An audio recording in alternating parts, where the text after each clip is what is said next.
તારીખ 9મી નવેમ્બર અમદાવાદ સ્થિત ગુજરાત એટીએસની ઓફિસમાંથી એક સંદેશો પત્રકારોને મળે છે કે એક અગત્યની પ્રેસ કોન્ફરન્સ રાખી છે। રાબેતા મુજબ અમદાવાદના પત્રકારો જ્યારે ગુજરાત એટીએસની ઓફિસે પહોંચે છે ત્યારે ત્યાં ચેતક કમાન્ડોનો કડક જાપ્તો હતો। સામાન્ય સંજોગોની અંદર એટીએસમાં આવતા પત્રકારો ઉપર નજર રાખવામાં આવતી નથી। આસાનીથી પત્રકારો એટીએસમાં પ્રવેશ કરતા હતા, પણ 9મી નવેમ્બરની આ બપોર હતી જ્યારે એટીએસમાં આવતા પત્રકારોના વાહન પણ બહાર મૂકી દેવામાં આવતા હતા અને તેમની ઉપર ચેતક કમાન્ડો નજર રાખી રહ્યા હતા। એવું તો શું હતું ગુજરાત એટીએસમાં કે એટીએસ આટલી સાવચેત બની ગઈ હતી? એક મોટો હત્યાકાંડ, એક મોટો આતંકવાદ આ દેશમાં સર્જાવાનો હતો, તેનો ઘટસ્ફોટ ગુજરાત એટીએસ કરવાનું હતું। તેની વાત તમે ક્રાઇમ સ્ટોરી બાય પ્રશાંત દયાળમાં જોશો। વૈષ્ણવજન તો તેને કહીએ જે પીડ પરાઈ જાનાને રે।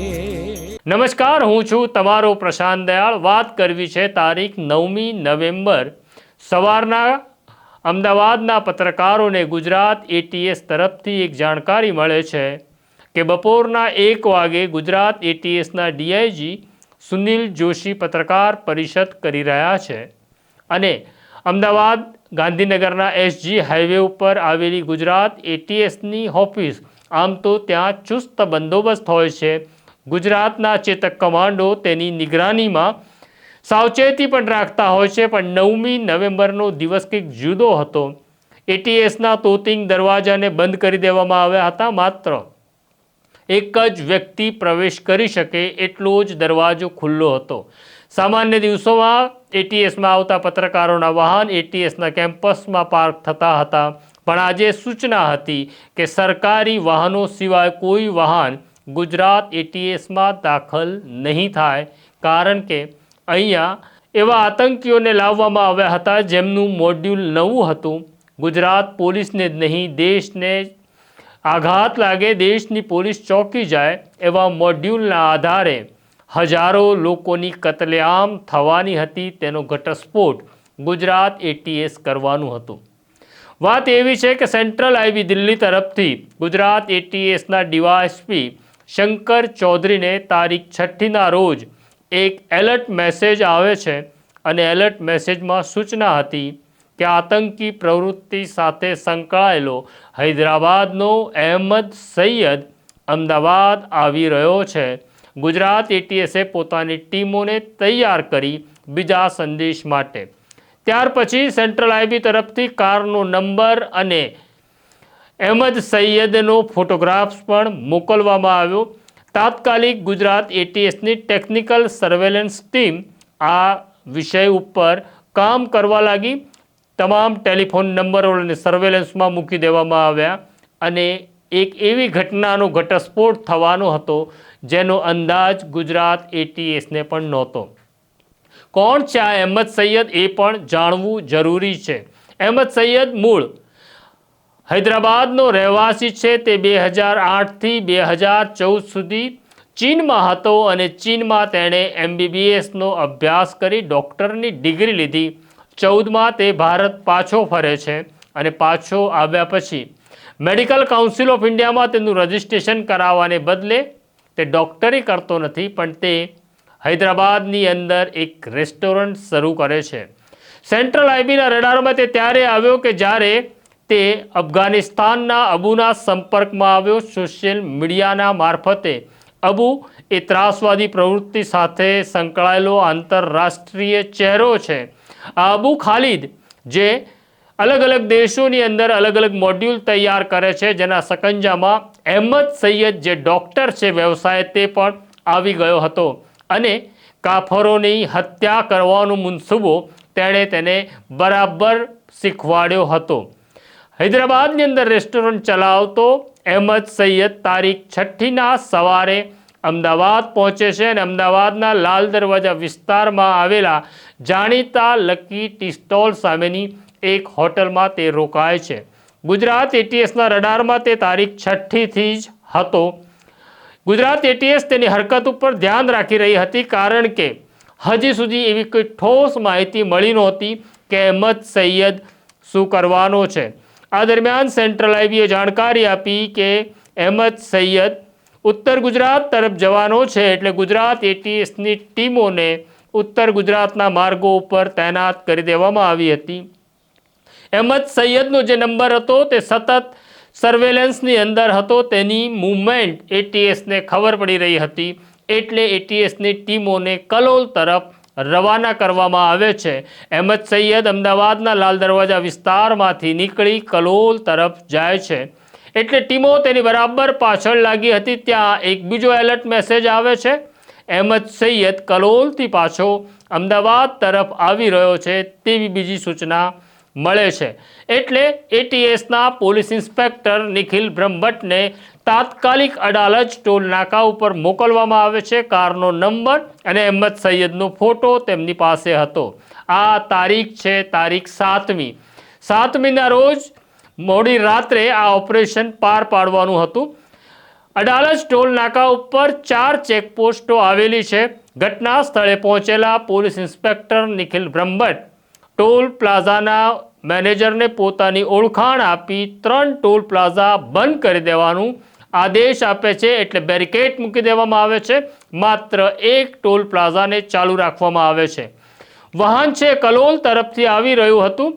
શક્ય છે કે પોલીસનો પહેરો અથવા પોલીસની નાકાબંધી જોઈ કાર યુટર્ન લઈ પાછી પણ ફરી જાય, એટલે ટોલ પ્લાઝાથી કલોલ તરફ જવાના રસ્તાના 2 કિલોમીટર સુધી એટીએસના માણસો ખાનગી કપડામાં ગોઠવાઈ ગયા હતા અને તે સતત પોલીસ ઇન્સ્પેક્ટર નિખિલ બ્રહ્મભટ્ટના સંપર્કમાં હતા.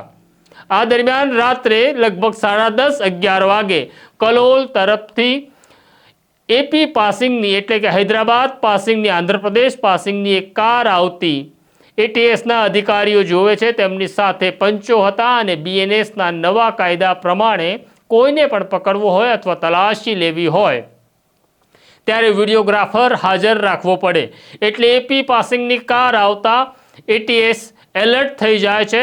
વિડીયો કેમેરા ઓન કરી દેવામાં આવે છે અને જેવી આ કાર ટોલ પ્લાઝા ઉપર આવે છે તેને એક સાઈડ પર લઈ જવામાં આવે છે. પોલીસ ઇન્સ્પેક્ટર નિખિલ બ્રહ્મભટ્ટ કારમાં રહેલા અહેમદ સૈયદને કહે છે, એટીએસના અધિકારીઓ છે, તમારી ઝડપી કરવાની છે, વિડીયોગ્રાફી ચાલુ છે, અમારી સાથે પંચો છે, જો તે પહેલાં તમે કંઈ કહેવા માગતા હો તો અમને કહી શકો છો.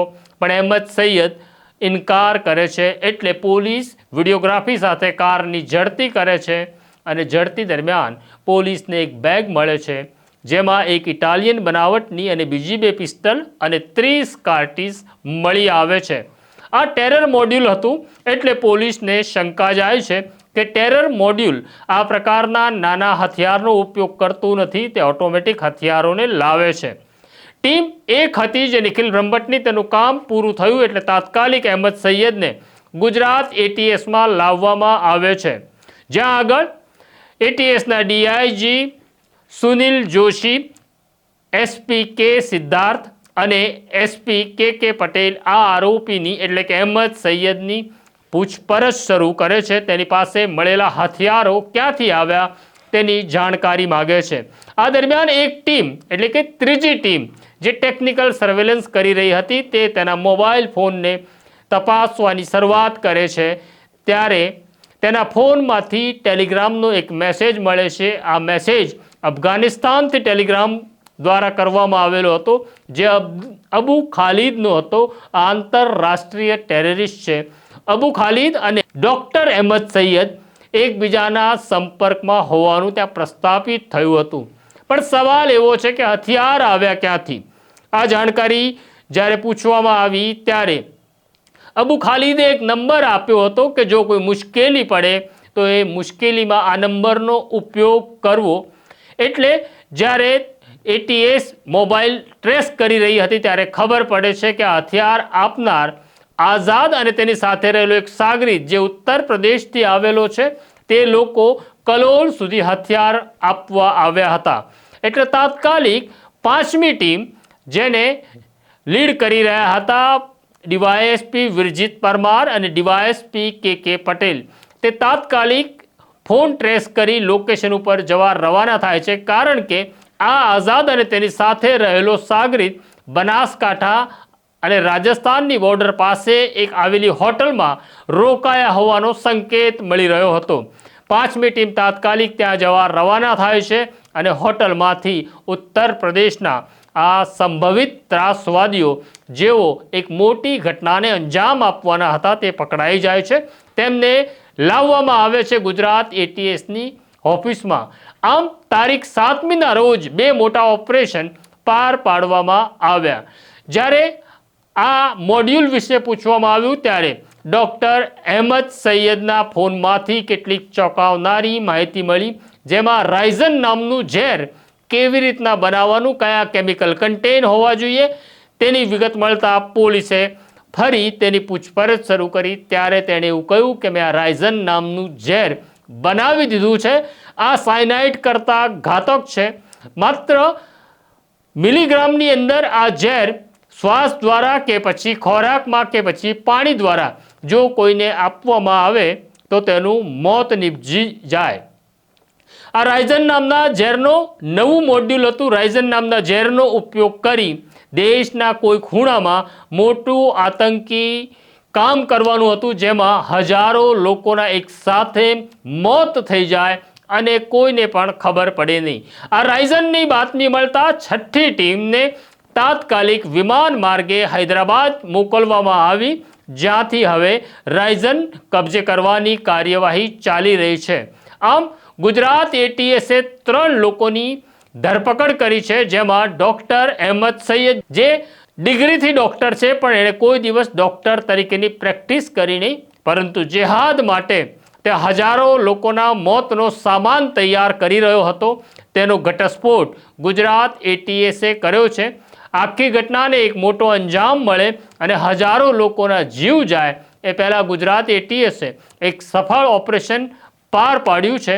તો આ છે ગુજરાત એટીએસની કામગીરી. આ સ્ટોરી તમને કેવી લાગી કોમેન્ટ બોક્સમાં જરૂરથી અમને લખજો. અમારી સાથે વાત કરતા રહેજો અને આ પ્રકારની ક્રાઇમ સ્ટોરી, ઇન્વેસ્ટિગેટિંગ સ્ટોરી જોવા માટે ક્રાઇમ સ્ટોરી બાય પ્રશાંત દયાળ જોતા રહો.